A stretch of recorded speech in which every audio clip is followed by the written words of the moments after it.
Hey Charlie, thanks for sending your video in. I think we see some key things in your workstation, the issues we're going to have here. First thing here is we want to look at your alignment and your body position. If we take a look at your cervical spine, you can see a forward head posture. Ideally, we want to have the ears over top of the shoulders, and we can see how far forward they are. What we have is a huge curvature in your cervical spine and that thoracic spine. That's giving you that compression and nerve pain down the arm. And there's some simple things we can do with your workstation, but let's take a look at your eye position. If we look at your monitor, you can see how far you're looking down. We've really got to improve that. I think we can do some simple things to fix that for you. By you using the keyboard, the laptop razor, you can see the monitor position has changed, your body position and alignment is much more improved. First thing I want to make note of here is let's look at your cervical spine. The ears in the position, the alignment there really looks a whole lot better. Our ears are much closer to the shoulder now. And we can look at your thoracic spine. You don't have that curvature in the thoracic spine, which is creating that nerve pain. Elbows look underneath you a little bit better. And then most importantly, let's look at your eye position here.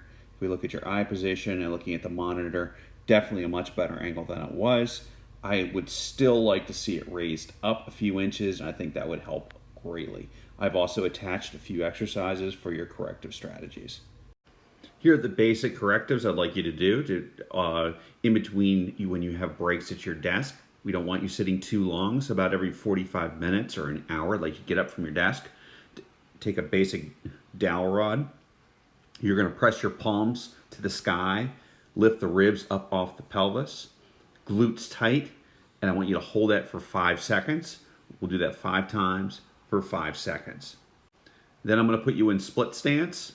I want a credit card heel on that back foot, knee extended, glute tight. Press the ribs as tall as humanly possible. When you get nice and tall and just a little lateral flexion to each side, don't compress. I want the ribs to move just a little bit. This is going to help with that thoracic spine mobility and will take pressure off of that cervical spine. Then I'm going to give you a little pec stretch. I want you to have your hand on a door jamb, drive your pelvis forward and back, side to side, and then we're going to rotate our pelvis just a little bit and try to get some opening in the chest because gravity is pulling that chest forward. Lastly, you can do the seated or standing. What I want you to do is a little T-spine matrix to really help open up that thoracic spine. Reach up and behind you for 5 repetitions. You can use light dumbbells or water bottles. This is going to help open up that thoracic spine. Then I want you to reach out to the side, slow and controlled, 5 repetitions. Then we're going to reach with a little lateral flexion, 5 repetitions. Then we're going to do a nice little palm up rotational reach across, 5 repetitions. And I'd like you to do this at least 1 time at your workstation daily.